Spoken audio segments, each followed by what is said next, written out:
বিসমিল্লাহির রহমানির রহিম। আমি সবজির চপ বানাবো। পুঁই শাক নিয়েছি, পেঁয়াজের কালি কুচি করে, কাঁচা ঝাল, ধনেপাতা, ধনের গুঁড়ো, জিরের গুঁড়ো, কালো জিরা, হলুদ, একটু লবণ, স্বাদ মতন মাখিয়ে নিয়ে সুন্দর করে মাখাবো। তারপরে আমি একটু কর্নফ্লাওয়ার, বেসন, একটু চালের গুঁড়া দেব। চালের গুঁড়া আর কর্নফ্লাওয়ার দেবো মচমচে করার জন্য। সুন্দর করে মাখিয়ে নেব।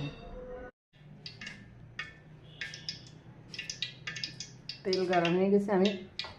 আমি এর ভিতর আবারে একটু গোলমরিচের গুঁড়ো আর ডিম দিয়েছি, দুটো ডিম দিয়ে ভালো সুন্দর করে মেখে নিয়েছি।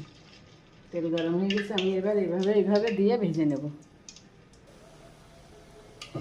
সবগুলো আমি এবার উল্টে দেব। এইভাবে উল্টে উল্টে মচমচ করে ভেজে নেব। শাকের চপগুলো আমার ভাজা হয়ে গেছে। আমি এবার তুলে নেব। আপনারা এইভাবে ভেজে ভেজে খাবেন। এই যে এরকম করে ভাজবেন।